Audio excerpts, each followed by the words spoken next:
anime sa ating bida na si Tanjiro na pinipilit iligtas ang kanyang dagwang kapatid na si Nezuko dahil sa trahedyang nangyari. Isang araw ang nakalipas ay balak ng bida na magtungo sa bayan para ibenta ang mga uling kaya nagpasalamat ang kanyang ina. Saka dumating ang mga kapatid na nais sumama pero hindi pinayagan ng ina dahil mapanganib. Sa halip ay nangako na lang ang bida na magdadala ng pasalubong para sa kanila. Pinatulog ni Nezuko ang bunso nilang kapatid dahil siguradong iiyak daw ito pag nakitang papaalis si Tanjiro, saka tuluyan na siyang naglakbay mag-isa dala ang mga uling. At pagdating sa bayan ay agad niyang inalok ang mga tao. Nang makita ang dagwang lalaki na pinagbintangan daw na nagbasag ng isang mamahaling plato subalit naamoy ng bida na isang pusa ang may gawa nito. Papalubog na ang araw nang matapos siyang magtinda, kaya tinawag siya ng matanda dahil mapanganib daw maglakbay tuwing gabi. Kaya doon muna siya matutulog dahil kapag sumasapit ang dilim ay may gumagala daw na mga demon. Naitanong ng bida kung ligtas ba sila sa loob ng bahay, giit ng matanda na pwede rin silang patayin doon kaya umaasa silang sana ay may dumating na demon slayer. Habang nakapikit ay naisip ng bida na malungkot ang matanda dahil namatay ang buong pamilya nito kaya balak niyang dalhin dito ang mga kapatid.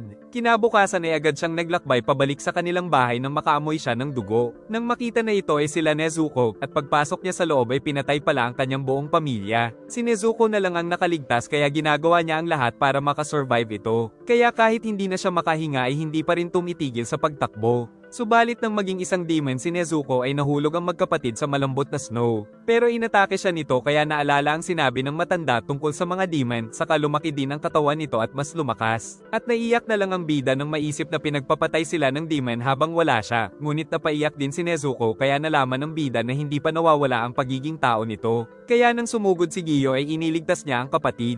Ngunit sa isang iglap ay nakuha ng lalaki si Nezuko. Dahil na-expose daw ang dugo ng dalaga sa demon ay naging demon na rin ito kaya kailangan ng patayin. Ngunit nagmakaawa ang bida at sinabi na gagawa siya ng paraan para mapabalik ito sa pagiging tao pero hindi naniniwala si Giyo na magagawa niyang iligtas ang kapatid.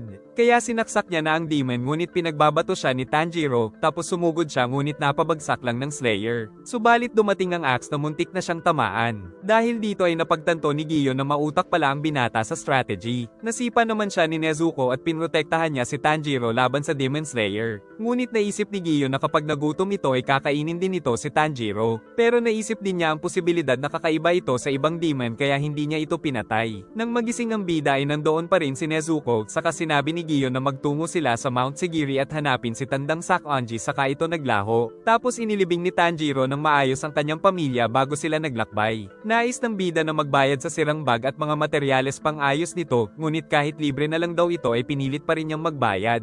At pagbalik niya ay nakitang natatakot talaga ang kapatid sa liwanag. Nagmadali na siya sa pag-ayos ng lumang basket at pinakita ito sa kapatid na pumasok dito pero hindi magkasya. Kaya sinabi niya sa kapatid na subukan namang magpaliit na nagawa naman ito. Binalot niya rin ito ng tela para siguradong hindi tamaan ng araw saka nagbabala ang isang babae na mapanganib ang dadaanan niya. Pagsapit ng gabi ay nakarating sila sa isang templo nang may maamoy na dugo ang bida kaya nagmadali silang pumasok at nakitang patay na ang mga tao dahil sa isang demon. At nagutom din si Nezuko nang makakita ng dugo. Nang mapansin ng demon na tao si Tanjiro ay sumugod ito agad pero nahiwa niya naman sa leeg kaso kaagad na gumaling ang sugat. Saka nag-teleport upang patayin ang bida pero biglang sinipa ni Nezuko ang ulo nito. Subalit kumilos pa rin kaya sinipa ulit. Ngunit nagsasalita pa rin ang ulo nito na ikinatakot ng bida. Sinugod sila ng demon at inatake nito si Nezuko kaya ililigtas sana ito ng bida ngunit sumugod sa kanya ang ulo kaya hindi niya natulungan si Nezuko tapos kumapit pa sa kanya ang buhok ng demon. Ngunit hindi din ito inaasahan ng headbutt ng bida na kasing tigas ng bato tapos inihagis niya ito patungo sa isang puno at mabilis na hinanap ang kapatid kaya tinakal niya ang demon patungo sa bangin ngunit nailigtas siya ng kapatid kaya ang demon lang ang nahulog.